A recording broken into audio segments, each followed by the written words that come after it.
Daniel Craig, I'm gonna miss you, my boy.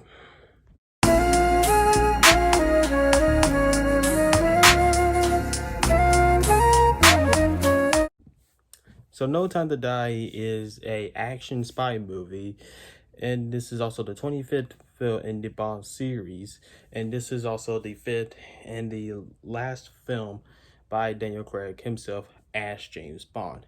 Now there's a couple questions. Is this a great farewell? Was it worth the 2-year delay? Let's find out. Let's go on to the positives.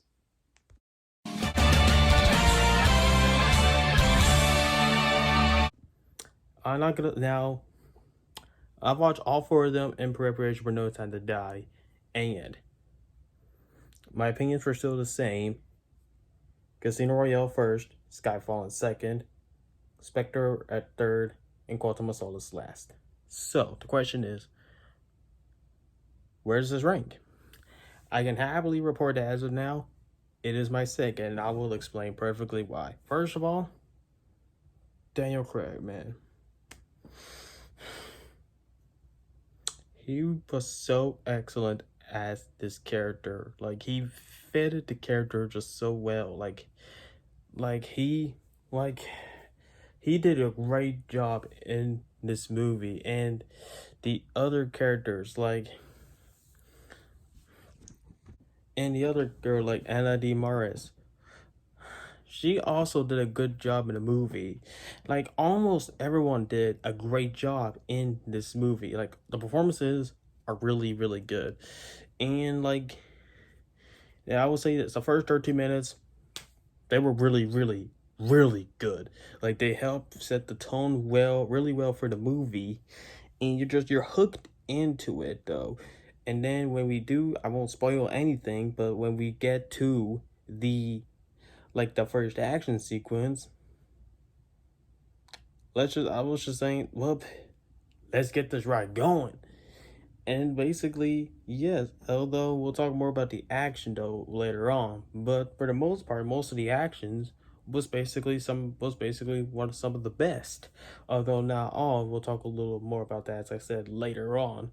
But mainly for the most part, most of this movie is great. The acting and some of the action. And now, and I know dialogue isn't important for movies like these, but I also should point out also that some of the dialogue was actually pretty good. And yes, and not all, but some scenes in the movie was pretty funny. I'm not gonna lie. So there was that. And then basically, and then the ending, the the ending to this movie. If you watch all the James Bond movies and you really like Daniel Craig as your favorite, you will be emotional. The ending is emotional. Gotta give points for that. And yeah, this whole movie this is the longest Bond movie ever. 2 hours and 40 minutes, but boy, it made sure I was not bored 1 minute. And then as well as some of the main characters, like James Bond's wife, she did good for what she needed to do. I will say that. And then I am not gonna lie though,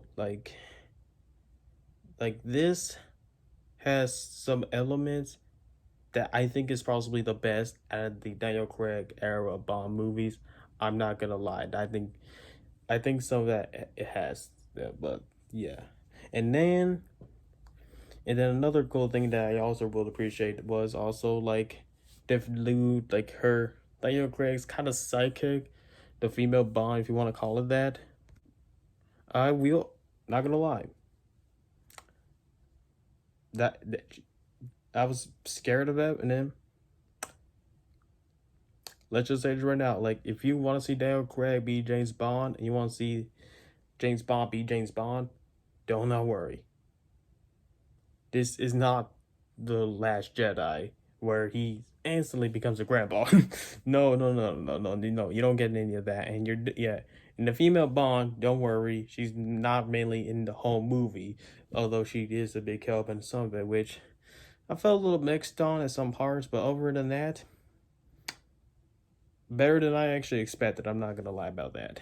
All, and then some of the some comedy moments, we want to call it that. I'm not gonna lie, they were a little, well, later on, but some moments was actually pretty funny. Not all, but most of it were. And then, like the first, like 13 minutes of the movie, they help you set the tone for the movie well, which I appreciate. Yeah, so there was that, and then after the first action sequence, you're hooked in for the rest of the ride. But now let's go to the mixed. What? And the first mixed in for me, the villain. Like Savon, like it was a little weak. Nah, he ain't a weak villain like Quantum of Solace's villain, Dominic Green. No. He ain't like that, but he you like, I kind of expected a little more out of him. I expected more, and he did fine. He did fine for what he needed to do. I was just a little let down with most of it though. In some of the action sequences I was talking about in later in the past, like yeah, not gonna lie, some action sequences, I'm not gonna lie, they kind of felt a little too comic booky, Fast and Furious, a little, not these two action scenes, or maybe one. I felt a little that way, but other than that, the characters, they feel like real characters. They're not the Avengers. Don't worry about that. But the good things is, yeah, they feel like real people, and that's a positive. But yeah, there was one or two action scenes that they kind of had me away from that. Honestly, though. As well, and as now, let's go to the negatives, which I only have a few, and I want to discuss them. So the second act of the movie, I'm not gonna lie. I actually, there was certain scenes in the second act I thought was very long. To be honest, like this movie is 2 hours and 40 minutes, and I can tell you right now, the second act, at least in my opinion, felt a little bit slow. Like 5 or 10 minutes in the second act, I was like, oh my gosh, I didn't fall asleep, but I was like, and that's not a good thing. I mean, granted, Skyfall kind of did the same thing to me, but you know what though? At least Skyfall, at least like Skyfall, at least though that I was still engaged by it. With this, I can't really say I was that a lot. As well as another negative I do unfortunately have was it was basically of kind of the fact that I'm not gonna lie, like I kind of felt like that. Okay, here's a little spoiler ish. So here we go in 3, 2, 1. Here we kind of go. But if you've seen Avengers Endgame, where Tony Stark kind of becomes this elderly person, kind of, Daniel Craig had a little bit of it, and I couldn't help but think of Avengers Endgame. To be completely honest, like I I just couldn't help but think it, which I think is probably another big negative I have, was there's certain parts of this movie, like if you watch Avengers Endgame, it's probably going to remind you of that movie because it's kind of, I won't say complete rip off, but you can basically tell they were kind of running out of ideas. But you though, other than that, I really enjoyed this movie. This is, as of right now, this is my first ranking as of right now. Last place, Quantum of Solace. Fourth place, Spectre. This is gonna sound controversial, but keep in mind, this is just for right now. Third place, Skyfall. Second place, No Time to Die. And then number one, still Casino Royale. My favorite Bond movie, my favorite damn crap Bond. So yeah. Is this worth the wait? I can happily report, yes, it was. This is possibly in the top 10 or maybe even top 5 best James Bond movies of all time. It's the longest, but this manages to be, in my opinion, one of the best. And I'm going to tell you this right now. Go see it in theaters right now.